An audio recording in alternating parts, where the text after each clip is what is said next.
So I have a headache, and I am attempting to. I have to fly tomorrow.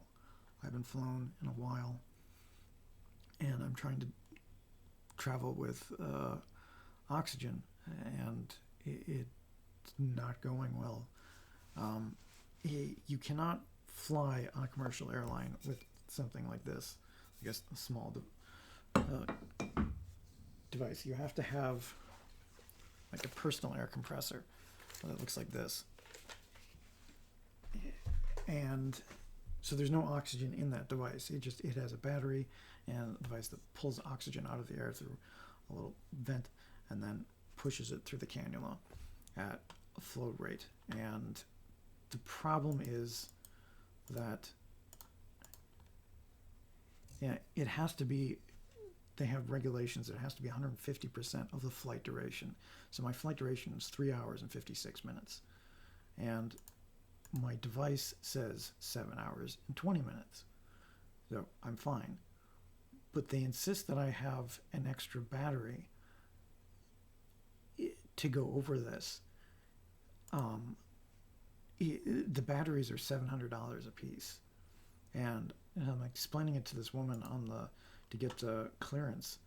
And she's debating me on the battery length. It says I'm 1 hour and 6 minutes short. She calculated the extra 6 minutes even. Even though I sent her that screenshot of the device that says I have 7 hours. And this is absolutely nuts. Like, they're not used to dealing with someone like me. It's for lawsuits because they don't want people flying and dying on their plane because they don't have oxygen. But flying has been a trigger since I was a kid. Like I remember just even short trips coming from Chicago when I was like 10 years old, and I just land with a migraine.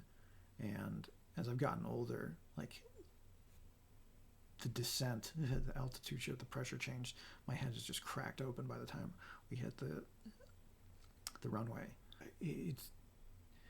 Instead of using analgesics, instead of using painkillers, like I've explained it helps with the brain fog and the balance. And like in terms of making the videos, like just being able to operate my computer with a clear head and not get,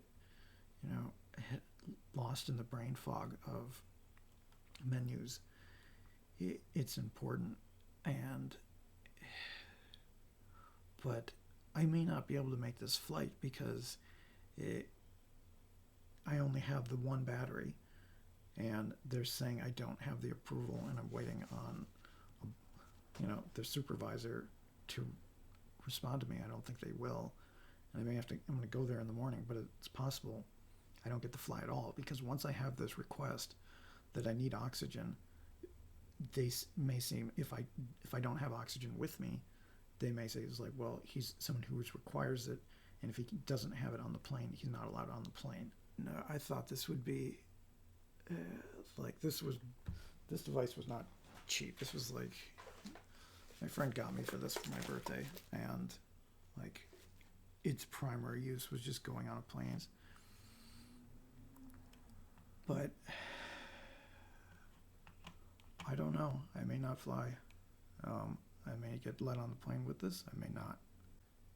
So I had an absolute crash out dealing with the emails of the oxygen people for getting on board the plane, and it sounds like I'm going to have to borrow somebody else's device that has more battery life, because I'm short 1 hour and 6 minutes, because they're not going to let me on the plane if I don't have any oxygen at all. Even though I explained to them, can I resend this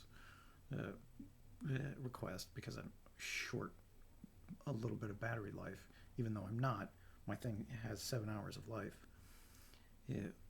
And I explained to them, like, I can't overuse this stuff anyways. Like, it's like I have to manage like oxygen toxicity symptoms because I have a normal pulse ox, and it didn't have any effect. And then they gave me this email just condescending. This is for your health benefit. And it frightens me that they've either never dealt with someone with headaches like this, that I'm that unusual, or that's what a lot of people like me have to deal with. So after nearly getting an aneurysm for the clearance, I made it onto the plane and traveled only. The end result is making it back. My travel companion did not inform me he had a cold, and so I didn't bring a mask, and I caught the cold, and I had Lyme's disease all summer, so now all the worst symptoms are just all sudden back. I lost all my executive functioning, and on the way to the airport I lost my phone, and so I was lucky to leave, but I'm too screwed up to. I have no backup for that data because I don't leave my apartment, and there's like the odds of me losing it are just almost nil because I don't go anywhere. So I'm locked out of my pharmacy, and I don't know any of my appointments, my schedule. I could have an appointment next week, and I have no idea. I may get locked out of things on my computer because I don't remember what happened this summer because of Lyme's disease, so I don't remember any of my passwords. And the phone controls is the verification for the password. People are telling me to calm down, but there's a lot of data that I've had for a while that's never coming back, and I think I'm blocked out of a lot of accounts, and there's a lot of people. I mean, all the healthcare providers who reach me on that line, I don't know how to contact them.